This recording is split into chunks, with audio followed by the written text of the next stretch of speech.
Cytus 2 is most likely a rhythm game that you have possibly never heard about. Yet, I believe it deserves a much bigger audience for what it is. From the incredible ways of storytelling to its fun and interesting game mechanics, Cytus 2, in my own words of course, is nothing short of a cult masterpiece. And yet, not a whole lot of people play it. If I had to say why, it's probably because it is only primarily on mobile, although it is going to be showing up to the Switch too, which I hope makes it a bit more popular. I mean, that would be pretty cool, honestly. But it really just depends on how much they market it, I suppose. But since it is coming to the Switch too, I thought why not make a video about it, since I know a lot of people probably don't know about it to begin with. So with that, I'll get quickly into the story, at least a little briefly, since it's kind of my favorite part of the entire game. Before we get into the main story of Cytus 2, however, I really just want to give some of the most brief summary on Cytus 1, since there's some pretty important chapters that'll help you understand Cytus 2 just a little bit.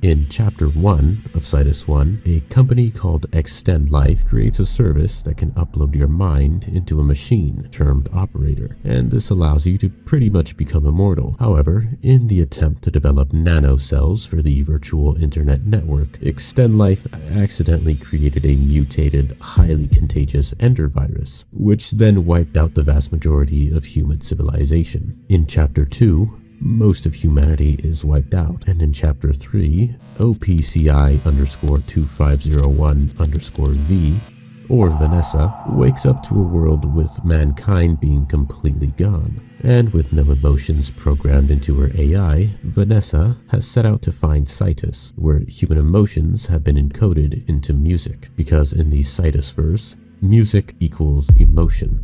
Before the main story of Cytus 2, a large majority of human civilization is wiped out due to the Ender virus, with the remainder of humans being frozen and taken into a lab in the hopes of once again restarting human life. Two OPCIs in particular, V and IV, who are to oversee the reemergence of humans, are particularly more emotional than other OPCIs in the past, as they both give each other names, Vanessa and Ivy. These two sisters ponder over the reemergence of humans together before another OPCI, this one codenamed IL, who is against this whole reemergence of human stuff, shows these two sisters the horrors and acts of violence that humans have committed. So now we are met with three different routes. An OPCI who wishes to restore humanity in emotion, one who does not dare to restore human life, and one who only cares for the well-being of her sister. Before we fast forward with the reemergence of humans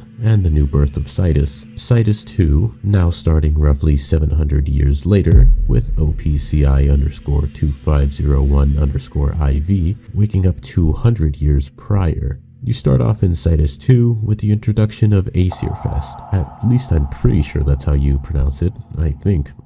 One of the most popular virtual concerts held in the world, with some of the most popular artist names. These include Path, Robohead, and Cherry Punk. All of these people are set to perform at the main event at Aesir Fest. However, Aesir himself is a pretty mysterious artist that made a name for themselves for having some of the most riveting concerts.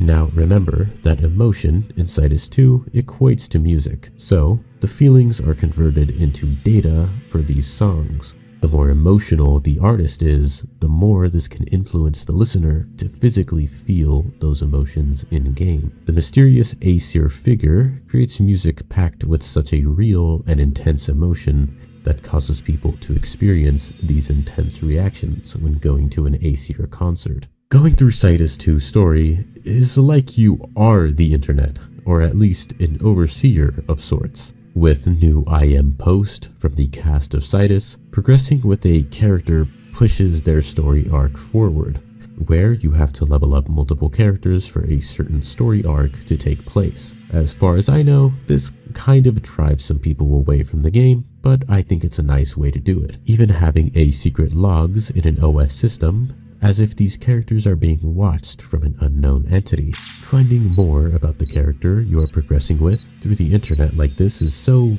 eerie in a way, yet it's intriguing, as if it's something you shouldn't be looking at. And yet, here it is, all of their information, private life, and not to mention small bits of lore that are dropped publicly on their IM post. Like how all of these people's lives are just here to view on the internet, with one person collecting all of the information and logging it down for everyone. There are 3 endings in Cytus: the good, the bad, and the neutral. One where humanity is saved, another where the entire Cytus OS is destroyed, causing the game to crash and wiping out all of humanity, and the final where humanity is saved but at the cost of sacrifice.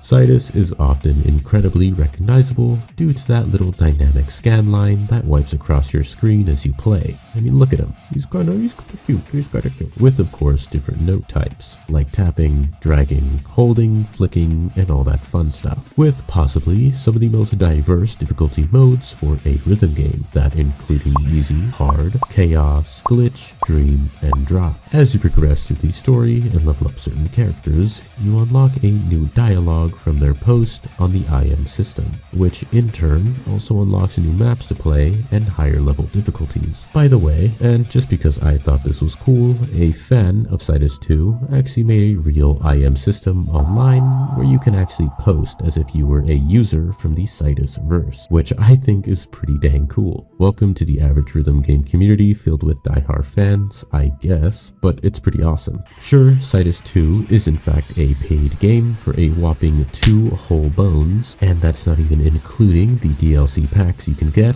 but I think this game kind of deserves to be $2, really. I mean, it's insane to me that this game was actually made 8 years and 6 months ago, at least at the time of recording this video. It's aged like such a fine wine. I mean, this game is older than my youngest sister. She missed everything. I think what I find the most appealing about Cytus 2 is the game is relatively easy to get into. Even for people who don't play rhythm games at all, it really doesn't matter. As long as you have thumbs or index fingers, you could play this game pretty dang well. Although if you do play with thumbs, you're kind of a freak. I'm sorry, I didn't mean it. But to be honest, I really can't let it be known enough just how much I love Cytus 2, and yet the entire subreddit can fit into a school bus. Not that I mind, I mean, I'm pretty used to enjoying niche games like this at this point, but to this day, I'll continue glazing Cytus. I mean, whenever I hear someone is looking for a rhythm game to play, I'm always like, you ever play Cytus 2? You should play Cytus 2, bro.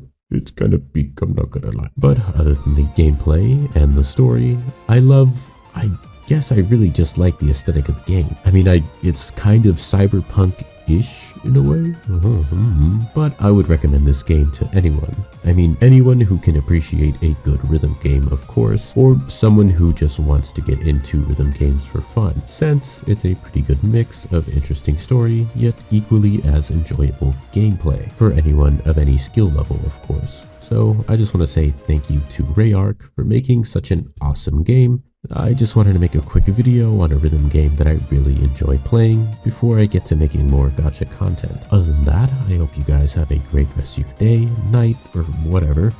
Bye bye.